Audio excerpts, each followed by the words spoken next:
Another week, another winter storm rocking southern Ontario. Well, now we're learning the OPP has no evidence to support those claims. Deliberations continue on the frequency and speed of a future train service. Peterborough police are calling on witnesses to come forward. Well, yet another nod from the OHL for Michael Simpson. An incredible discovery for a Syrian refugee. Well, earlier this morning, QP told Global News Peterborough that decision was, quote, absolutely wrong. The Ontario government is sitting on hundreds of millions of dollars in unused COVID-19 funds. Trisha Mason is witnessing this local love firsthand.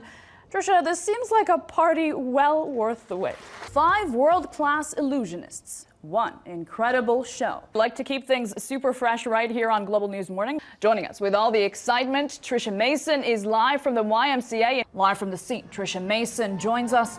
Trisha, pretty loud out there right now. What are you hearing from those education workers? Congratulations are in order for high school hockey. One large step in the fight for diabetes treatments, one giant leap in the journey of a Peterborough teen diagnosed with the disease. 7:55 a.m. Teresa is live with the latest on the weather. Check on the forecast. Not as humid as it is in that pool, Teresa, outside right now. So glad you are joining us because Kaylee Bador has started a debate that is going to end in a fist fight, I'm sure. Kaylee Bador is back with her nonsense on Monday. And if you haven't left to a tropical destination quite yet, catch Global News Morning tonight at 6. A first-of-its-kind mental health symposium. The third time a Peterborough native has put her life on hold to fly to war-torn Ukraine. These are all withdrawal symptoms for when heavy drinkers cut the alcohol. I don't know, man, it's really not that serious. Actually, it is. A Deloitte report 8 years, and that's money down the drain. Ever get the feeling you're being watched? Get your booster shot, yeah!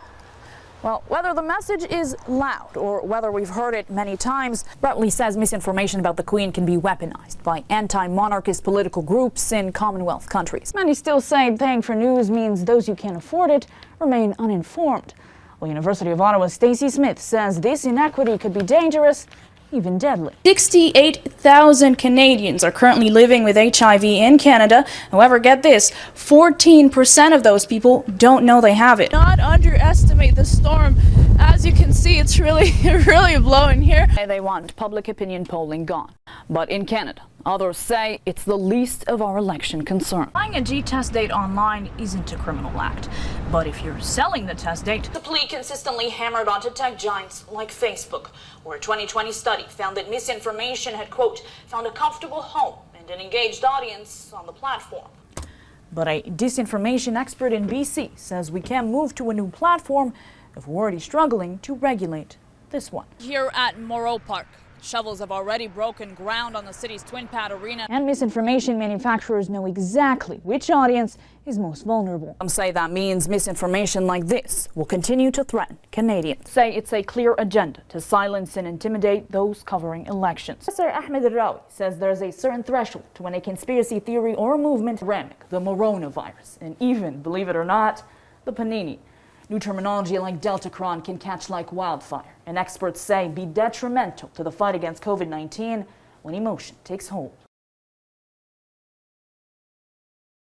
How are you working to communicate more with the public? What do you say to those people, David, and how do you reassure your constituents that you will in fact be there when they need you? Say you can get an agreement going in 6 months from when you get elected. How is that possible? Any plans to address staffing shortages specifically in healthcare? Aside from calling out the Liberal government, really, what have you done to address this issue? Who would this be accessible to if it were to be approved? But that will change as we head into the weekend. So at around that 11 a.m. mark, we've got -10. That's feeling a little bit colder than usual, about -19. And that's sustained throughout the day. This is something to celebrate in the region. The conditions and the heat, though, perhaps not so much. Through all these years, and no pressure, obviously, but if you were, what do you hope people walk away with when they see the news about Ukraine and join in on that 24-kilometer trek? How can they donate to your cause? Now, the good news is we will be seeing a break from this into Thursday morning. For today, though, again, a high of -3, and that activity picking up into the late afternoon and into the evening. Gusting winds once again, so make sure you watch out for that tonight. -9. Both the public and scientists in the global health system need to know the origins of COVID. And many leaders at the 2021 G7 summit agree.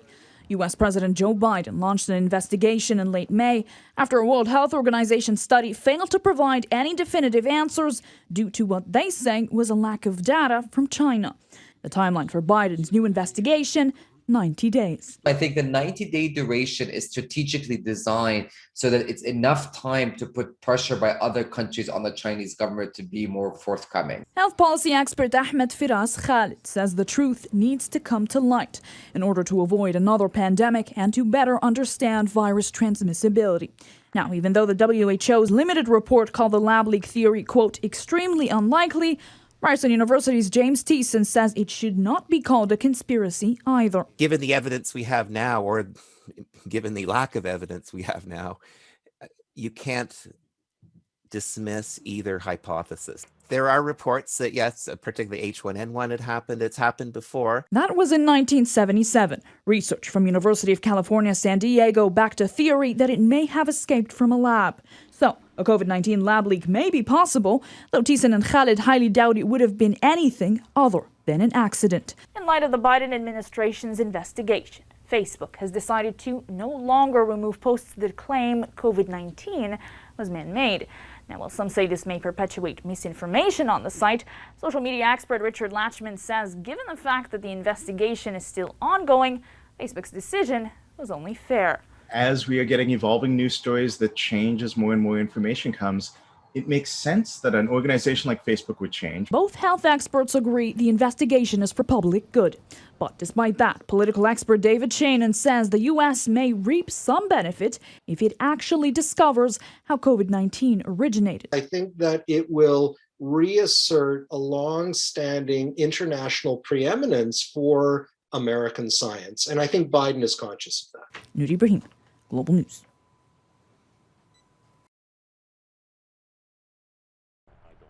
He's a former Toronto real estate broker who now has a vision for this city.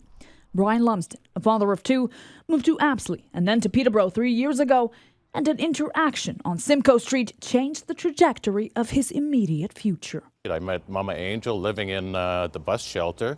I've seen her sleeping on the ground, on the concrete over, and then during the springtime, I got to know her and talking to her, tried to help her find an apartment. Lumsden says he soon realized why Mama Angel was homeless for 15 years. That is, how difficult it is to find shelter amid a housing crisis. That's what's prompted me to run.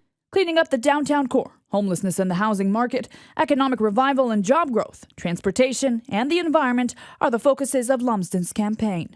He says his unbiased opinion and intolerance to corruption give him a fair shot at the race. The fact that 3 of the candidates have political experience, does that intimidate you at all? No, not at all. I mean, at least I got the truth backing me. I have nothing to hide. Lumsden's vision starts on George Street, specifically Del Crary Park.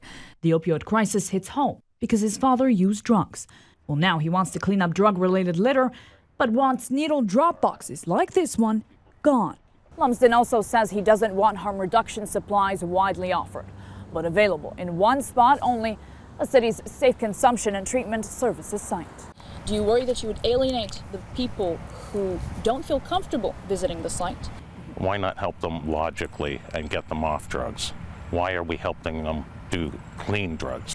Sterile needles fall under harm reduction, one of 4 pillars adopted by community organizations like PARN that are used together in addressing community substance use. In an email to Global, PARN told me that limiting equipment strictly to the CTS is a, quote, bad idea, saying it will only fuel people to use drugs in unsafe private settings.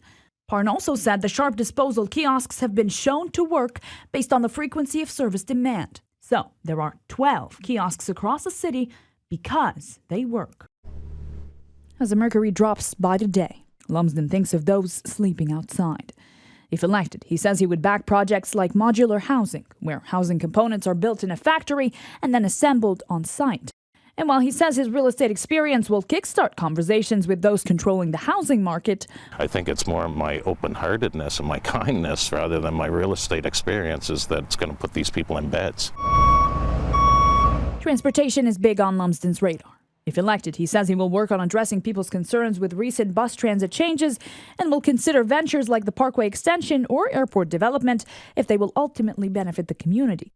in the days leading up to the election. You won't be seeing Lumsden's name on a lawn sign. While the city is now recycling election signs, Lumsden says no signs for him is his commitment to the environment. Noor Ibrahim, Global News.